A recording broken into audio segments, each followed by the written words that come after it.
काय झालं होतं, एक कर्मचारी देवळे नावाचा जी.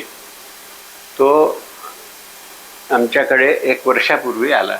हो तो जालना ब्रँचमध्ये काम करायला लागला. हो कारण तो प्रॉपर जालन्याचा होता. हो आणि त्यांनी इतकं सुंदर काम केलं की आम्हाला वाटलं की आपला निर्णय खूप चांगला आहे.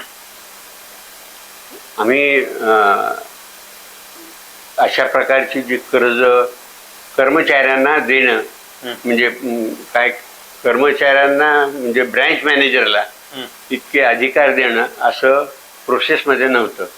परंतु 6 महिन्यापूर्वी आम्ही याविषयी निर्णय घेतला की पर्टिक्युलरली जे वेअरहाऊस आहेत वेअरहाऊस लोन आपण द्यावं. जी. सुरुवातीला पहिल्या निर्णय झाला 25 लाखाचा. आमचं बोर्ड ऑफ मॅनेजमेंट असतं आणि बोर्ड असतं. चर्चेमध्ये 25 लाखाचं 50 लाख केलं. कारण आमचे जे एक्सपर्ट्स आहेत म्हणजे आमचे कासट आहेत हे, तर त्यावेळेस ते म्हणाले की सर 25 लाखाचं काहीच होत नाही. बरं. त्या लोकांना साधारण कमीत कमी 50 लाख लागतात आणि त्यांचं माल असतो आपल्याकडे, आपल्याला काही अडचण नाही, अगेन्स्ट माल देतो वगैरे. त्याच्यामुळे आम्ही ते पूर्ण केलं. ह्या प्रोसेसमध्ये तो असं चाललेलं होतं की तो करत होता काम आणि असं लक्षातही आलं नाही किंवा आमच्याकडे प्रोसेस नाही येते की दर फाईल 50 लाखाची दिले की परत इथे यायची. कारण त्याला अधिकार दिले. जी.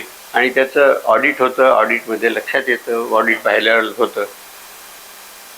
तर तो चांगलं काम करत होता असं वाटलं. परंतु साधारण मला वाटतं जुलै ऑगस्टमध्ये काहीतरी त्याची कामाची पद्धत थोडीशी बदलली. आणि असं लक्षात आलं की तो लवकर हे पाठवतोय.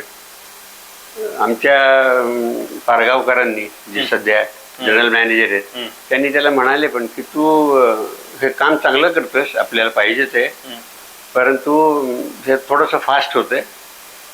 तर म्हणालं सर मी आता एवढं ते फाईल आहेत ना, त्या तुम्ही म्हणता तसं मी याच्या पुढे करतो, एवढा फाईल करा. ते व्यवस्थित झालं. काहीच लक्षात नाही आलं ते. हे समजा लक्षात यायचं कारण जालना मर्चंट. हो. आणि जालना मर्चंटमध्ये जेव्हा झालं त्यावेळेस एक हे आमच्याकडे लक्षात आलं की अरे आपल्याकडे काहीतरी आहे काय. मग आमच्या सुहास कुलकर्णी आमचे ऑडिटर आहेत, ऑडिटचं काम करतात, ते गेले, त्यांनी इन्स्पेक्शन केलं आणि त्यांच्या लक्षात आलं की काही प्रश्न आहेत. मग त्या प्रश्नावर देवळेला आमचं पत्र आहे की ह्या प्रश्नांची सगळी सविस्तर उत्तरं तुम्ही देणे.